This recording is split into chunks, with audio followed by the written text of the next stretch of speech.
Hey again everyone, welcome back again di Bitcoin Update.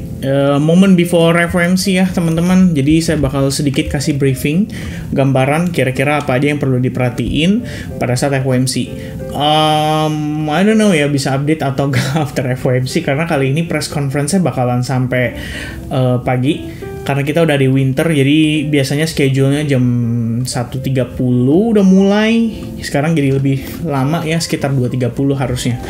Jadi ya bakal subuh banget ya. Tapi nanti saya usahain untuk bisa keep update dengan teman-teman sekalian ya. Ini kita create dulu videonya before pre-FOMC, before FOMC, jadi pre-FOMC market update, kira-kira begitu. Oke, guys, so apa aja yang perlu diperhatiin? Saya review lagi, singkat aja ya teman-teman sekalian. Kalau kali ini kita bakal dapetin yang namanya Summary of Economic Projection. Summary of Economic Projection ini sifatnya adalah proyeksi untuk setahun ke depan. Jadi banyak pelaku pasar nunggu untuk dapat kepastian apa yang sekiranya akan Fed sampaikan untuk next-nya, teman-teman. Dan itu artinya, kalau kita lihat ya dari situasi yang saat ini ada, berdasarkan market Fed Funds Rate, menunjukkan kalau The Fed pasti pangkas suku bunga pada malam hari ini dengan total pemangkasan adalah di 25 BPS atau 0,25%. Namun yang menjadi permasalahan adalah probabilitas untuk di tahun 2025 itu turun hanya menjadi 2 kali rate cut saja, di mana pada SEP sebelumnya diekspektasi The Fed tuh bisa pangkas up to 3,4%, yang artinya kalau dari suku bunga acuan saat ini itu bisa turun hingga 4 kali atau pemangkasan hingga 4 kali. Jadi jatuhnya angkanya nanti di 325 dan 350. Masalahnya kita belum ngelihat angka ini meningkat secara drastis. Lebih tinggi bahkan di pemangkasan 1 kali saja. Dan kedua tertinggi adalah justru tidak pangkas suku bunga sama sekali. Dalam arti tahun depan hanya 1 kali saja, setelahnya ada pemangkasan pada bulan Maret. Nah, ini tentunya sebenarnya diakibatkan oleh sentimen yang diciptakan ya oleh Jerome Powell sendiri ketika dia beberapa kali memberikan statement yang cukup hawkish karena melihat inflation rate yang masih sticky. Jadi kalau teman-teman cek di sini inflation rate on trading economics ya, untuk kita ngelihat datanya teman-teman sekalian, hanya ada data yang kalau kita bisa bilang relatif sticky itu sebenarnya adalah yang core inflation. Nah, kemarin saya ada sempat bedah secara mendetail sama teman-teman di Advance Group supaya teman-teman bisa mengerti lebih jauh apa sih bedanya core inflation dengan inflation. Jadi kalau kalian lihat di sini ini ada inflation rate year over year, dan yang saya tunjukin ke teman-teman ini ada core inflation rate year over year. Nah, pada dasarnya guys, kalau kalian cek, ini sebenarnya dari segi data, kalau yang inflation rate itu termasuk food and energy, sementara yang core inflation itu di luar dari food and energy. Nah, fun fact-nya begini, kalau kalian cek core inflation rate itu sticky di angka 3,3% sejak bulan September. Jadi nggak bisa turun lagi tuh dengan kondisi suku bunga saat itu yang sudah dipangkas. Dan justru dengan pemangkasan suku bunga, dikhawatirkan bisa meningkatkan inflation rate-nya. Makanya beberapa kali Jerome Powell mengeluarkan statement yang cukup hawkish dalam tanda kutip. Ya dia mengatakan ini inflation-nya udah sticky nih ya, nyangkut, nggak bisa turun-turun nih angkanya. Padahal teman-teman kalau kita cek di BLS, di sini kan ada statistiknya ya. Dia sebenarnya ada nunjukin dari segi data itu sebenarnya apa sih yang perlu diperhatiin gitu kan. Dan kalau kita cek teman-teman sekalian, justru basketnya ya. Jadi saya coba cek ya sebentar ya, core inflation rate basket. Saya ribet ya kalau nyari ke sana kemarinya nanti teman-teman. So kita bakal buka dari BLS punya di sini. BLS. Here we go ya teman-teman sekalian. Nah, kamu bisa cek di sini secara mendetail. Kalau kita ngelihat ya dari keseluruhan, ini kan all items ya, ada food, Kemudian ada energy, ada all item less food and energy. Artinya apa? Pakaian, kendaraan baru, kendaraan yang sudah digunakan seperti mobil atau truk bekas ya, medical care, alcoholic beverage, dan di sini ada tobacco and smoking products yang naiknya itu sekitar 6,6% inflasinya teman-teman. Kalau kalian lihat yang menarik, food itu hanya menyumbang 2,4%. Jadi di sini ada berbagai datanya dari sereal, daging-dagingan, ikan, telur, dan lain sebagainya. Beserta ada energi, guys. Energi di sini justru malah deflation, angkanya turun atau kenaikannya turun hingga minus 3,2%. Fuel oil itu 19,5%, terbesar dalam deflasinya. Nah, electricity itu naik 3,1%. Mungkin wajar ya, karena kita sekarang melihat kendaraan listrik juga sudah meningkat, jadi otomatis pastinya penggunaan listrik di kebutuhan sehari-hari rumah tangga juga meningkat. Probably itu ya one of the reason. And then karena musim dingin biasanya mungkin electricity bisa ngebantu mereka dengan cara mereka menyalakan pendingin ruangan yang saat ini menjadi penghangat ruangan. Umumnya seperti itu kalau di luar negeri, guys, terutama buat mereka yang negara 4 musim. Nah, kalau kita cek, justru penyumbang terbesar inflation itu datangnya dari motor vehicle ya, insurance dengan total 12,7%.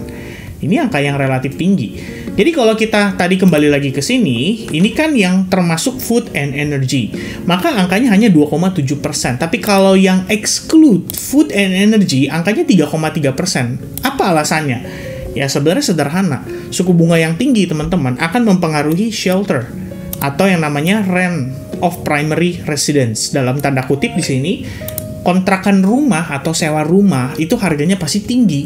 Kenapa? Karena buat ngebelinya, seandainya orang mengambil cicilan, bayar suku bunganya itu mahal atau tinggi, sehingga biayanya jadi lebih mahal. Ya otomatis ya kita sewainya juga lebih tinggi dong harganya.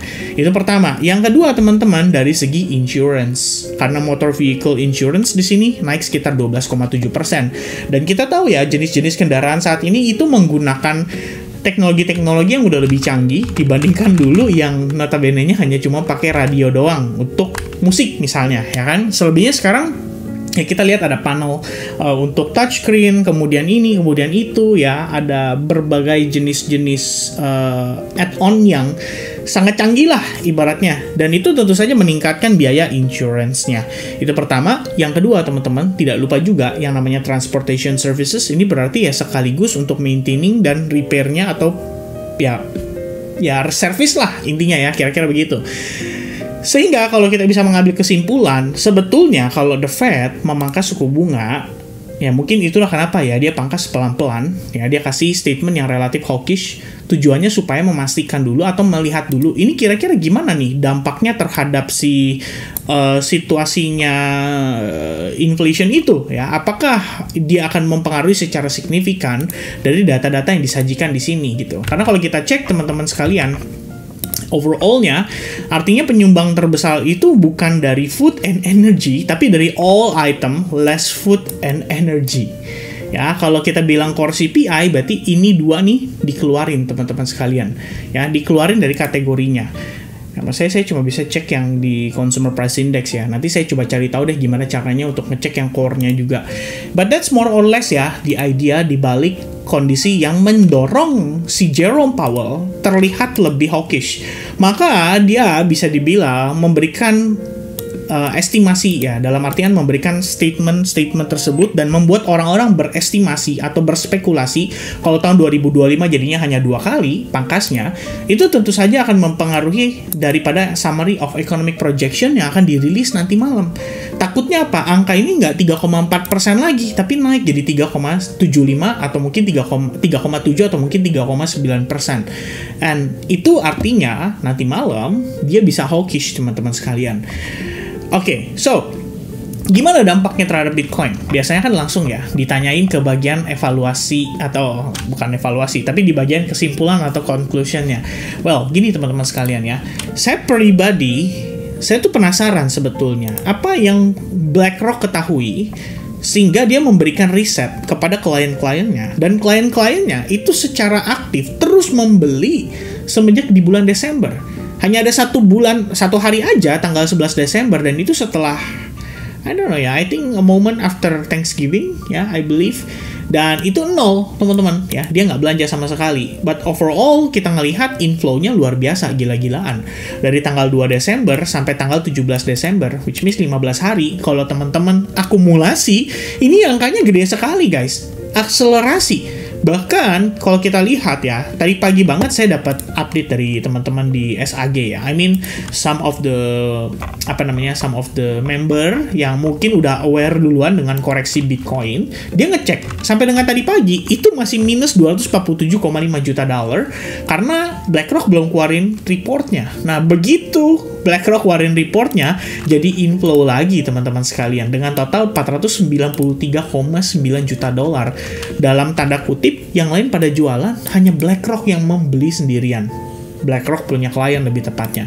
Jadi saya heran ya, apa nih kira-kira yang BlackRock tahu, yang klien BlackRock tahu, tapi kita tidak tahu gitu.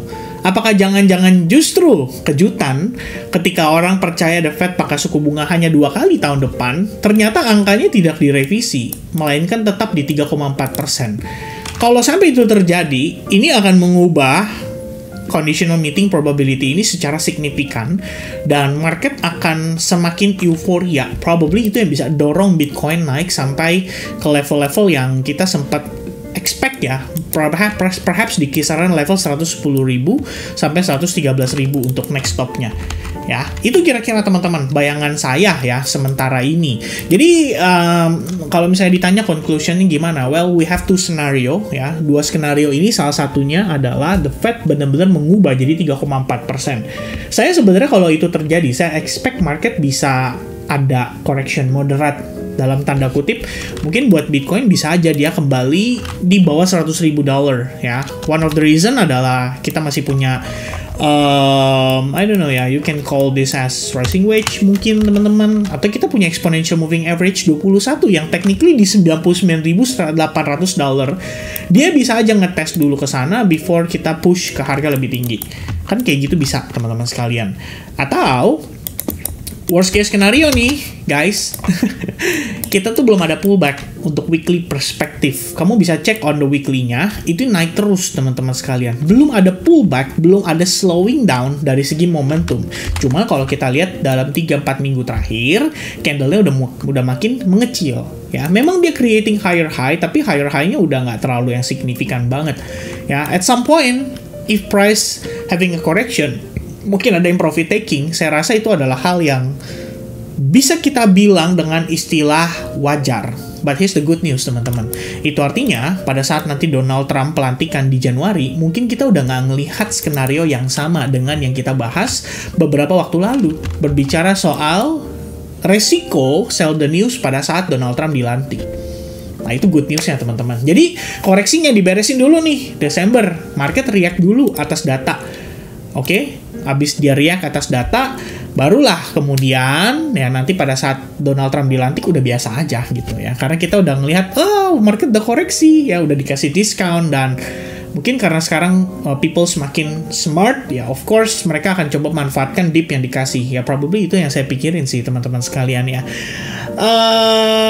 So that's one scenario ya. Another scenario adalah angkanya sama, tidak diubah. Yaitu di 3,4%. Sama nih.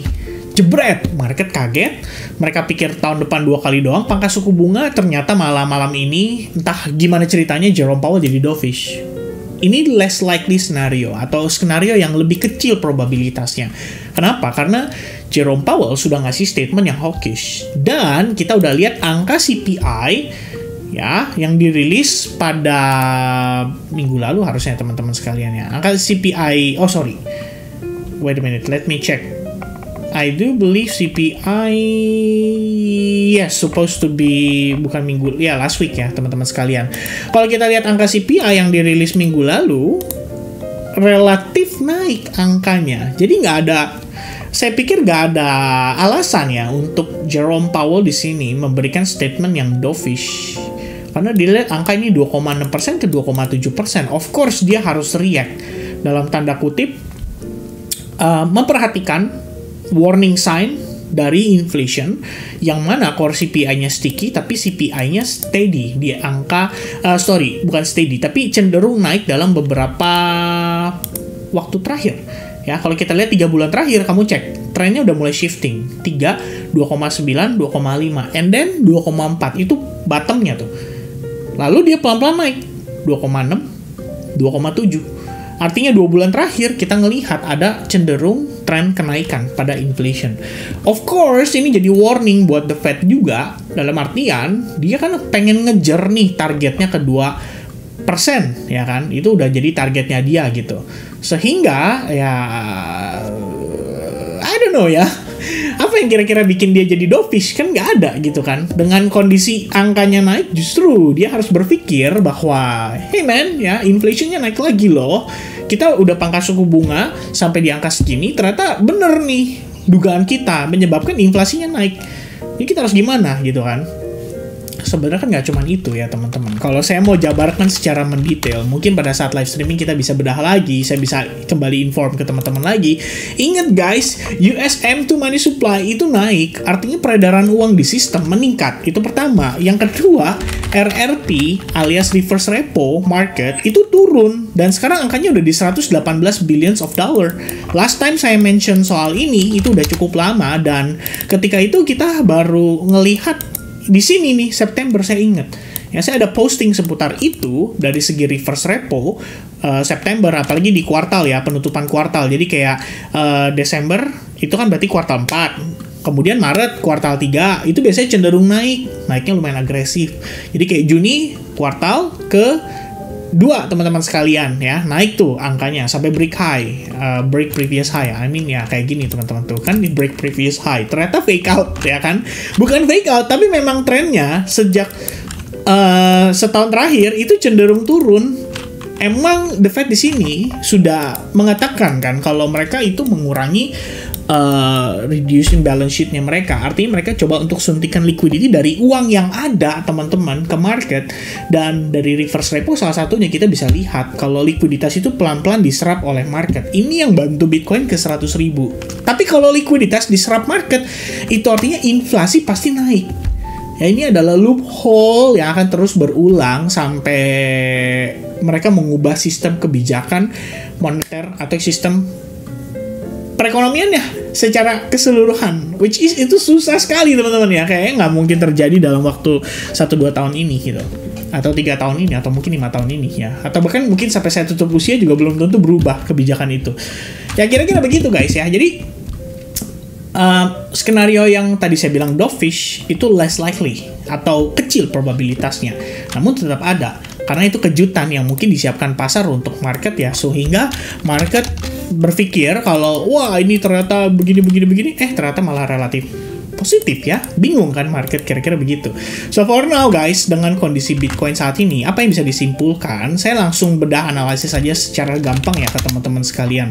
Jadi kalau kamu cek, ini kan secara tren beberapa waktu pada Bitcoin ya, kamu bisa cek apa teman-teman? Perlambatan momentum ya, ini yang saya selalu sampaikan kepada teman-teman. Kamu lihat buyersnya kita fresh nggak? Buyersnya kita strong nggak? Ya kan?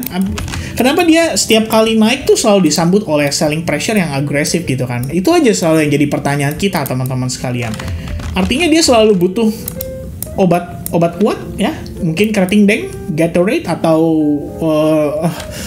Pocari Sweat mungkin ya. Dia butuh apa untuk ngedorong ya, kuku bima ya, untuk ngedorong create higher high-nya. Jadi dia harus isi bensin dulu.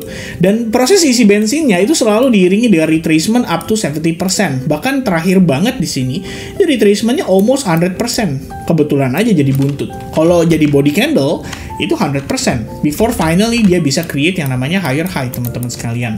Jadi, kalau kita lihat situasi tersebut, oke, otomatis apa yang saya perhatikan? Satu guys, kamu bisa cek di sini bahwa kita bisa melihat ada level support resistance pada level $103.500 on Bitcoin.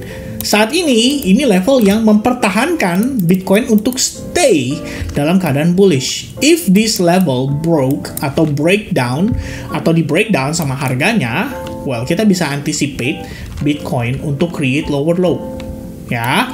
Dan lower low-nya dalam tanda kutip ya tadi masuk ke fase pullback atau koreksi yang tentu saja tidak semua orang harapkan, karena by the time itu terjadi pasti yang dikhawatirkan adalah hanya satu, altcoins gimana nih, wah altcoins bakal dibanting, bakal begini, bakal begitu, bakal begitu, dan akhirnya teman-teman semakin galau dalam nge-hold, semakin galau dan semakin tidak yakin kalau akan ada the next alt season ya pada tahun 2025 mendatang, yang mana kita sudah pernah jelaskan juga lewat Bitcoin Dominance kalau kita punya habit atau punya kebiasaan ya, dimana kalau kita cek teman-teman ya, sorry jadi kelihatan ya tadi lagi ongoing trading ya.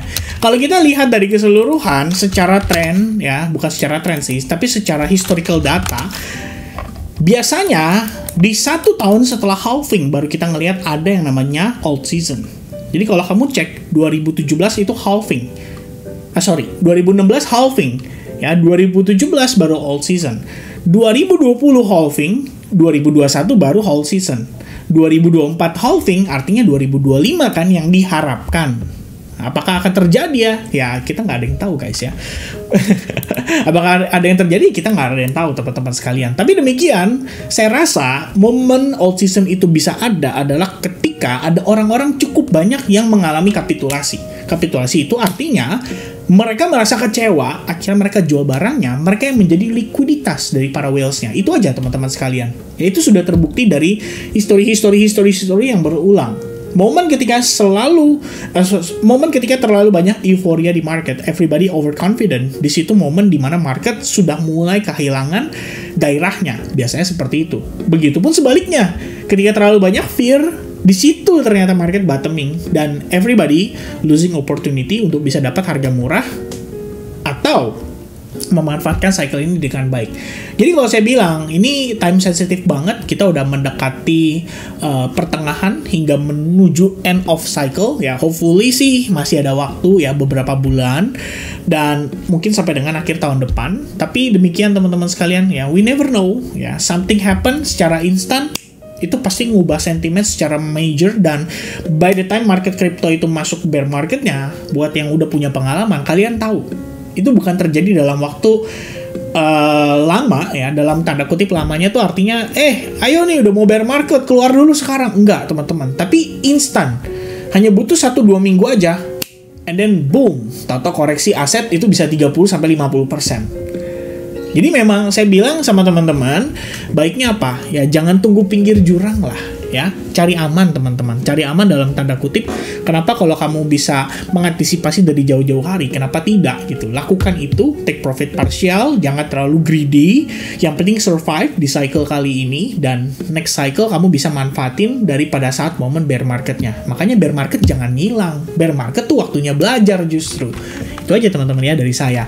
So, SNR $103.500 akan penting buat pergerakan Bitcoin. Ini kalau overall ya, sebenarnya kita bisa ngambil Fibonacci dari paling bawah. Cuman saya coba ngambil internal swing-nya dulu ya. Momen di sini dia mengalami retracement atau inducement. Jadi saya lihat ini sebagai part of the internal swing, lebih kurangnya begini. And perhaps by the time price action-nya di sini udah break ya dari SNR, dia akan coba retest mungkin up to 101.000 atau sejauh-jauhnya itu di order block range area ini teman-teman. Ya kenapa saya markingnya di situ? Karena kamu lihat di sini tercipta high dan disinilah momen ketika dia ada pullback juga. Ya kan, kira-kira begitu. Jadi saya pikir ini adalah satu kondisi selling pressure yang terjadi di market, menyebabkan orang-orang nyangkut karena mereka aktif melakukan sell shorting and bla bla bla, tapi ternyata dia naik lagi dan akhirnya mereka yang jadi korban justru karena liquidation-nya pasti di atas gendut. Dan liquidation itu udah kena selpet setidaknya 2-3 hari terakhir. Oke, so itu dia teman-teman sekalian analisis dan informasi yang saya bisa bagikan lewat Bitcoin update pada siang hari atau sore hari ini, dimana teman-teman pasti nontonnya ada yang udah malam, ada yang gini, ada yang makin dekat dengan FOMC, but hopefully kalian bisa dapat sesuatu dari apa yang saya sampaikan di video ini. Thank you very much guys for your time, have a nice day and see you guys again soon after FOMC or before it ya. Nanti saya update untuk altcoins-nya juga. Oke, cheers, God bless and bye bye guys.